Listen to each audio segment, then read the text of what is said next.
जय श्री कृष्ण। अब देखिए, भगवान श्री कृष्ण का दूसरा नाम केशव। केशव क्यों रखा गया नाम, इस कथा को भी आप सुनिए। भगवान श्री कृष्ण को केशव इसलिए कहा गया क्योंकि उन्होंने केसी असुर का वध किया। कंस ने जब देखा कि गोकुल का बालक श्री कृष्ण बार बार उसके भेजे हुए राक्षसों का अंत कर रहा है, तो वह बहुत क्रोधित हुआ। उसने अत्यंत भयानक असुर केसी को भेजा। केसी ने एक विशाल उग्र घोड़े का रूप धारण किया। उसकी टापों से धरती कांपने लगी। उसकी हिनहिनाहट से गोकुल के लोग भयभीत हो गए। गायें इधर उधर भागने लगी और ग्वाल बाल तो डर के मारे भगवान श्री कृष्ण के पास पहुंच गए। सबने कहा, कन्हैया हमें बचाओ, यह राक्षस पूरे गोकुल को नष्ट कर देगा। भगवान श्री कृष्ण मुस्कुराए और अकेले ही केसी के सामने खड़े हो गए।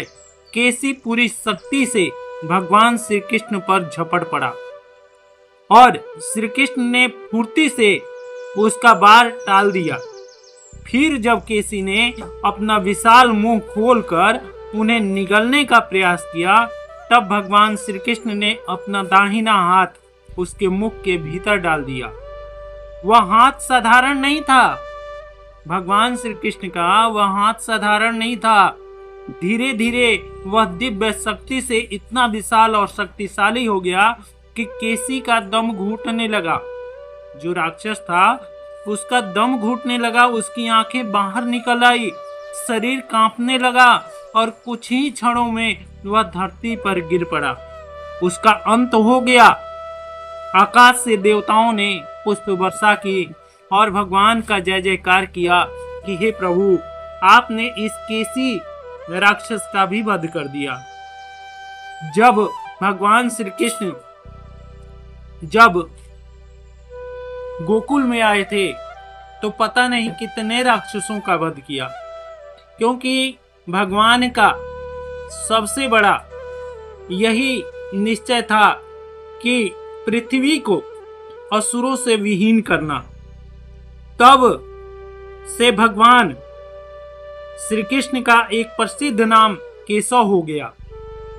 केशव का नाम का अर्थ है कि शास्त्रों में केशव का अर्थ केवल केसी असुर का वध करने वाला ही नहीं बताया गया, एक अन्य अर्थ भी है।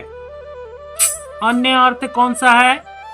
क मने ब्रह्मा, इस मने शिव, और वह मने जो इन दोनों का स्वामी है, अर्थात केशव है जो संपूर्ण सृष्टि के परम अधिष्ठात्री देवता हैं, जो सबके साक्षात नारायण हैं। और जब जब इस धरा पर उनके भक्तों पर, उस धरती पर, गौ माता पर और जिस जिस पर भी जब कोई भी विपत्ति आएगी तो भगवान श्री कृष्ण स्वयं अवतार लेंगे और सबके दुखों का नाश करेंगे। यही है भगवान का सबसे बड़ा प्राण। क्योंकि रामायण में भी उन्होंने कहा कि जब जब हमारे धरती पर, हमारे ब्राह्मणों पर और हमारे बनाए हुए मानव पर कोई अत्याचार करेगा, हम उसका अवश्य वध करेंगे। यही है मेरा प्राण, ऐसा भगवान श्री कृष्ण ने कहा। जय श्री कृष्ण। हर हर महादेव।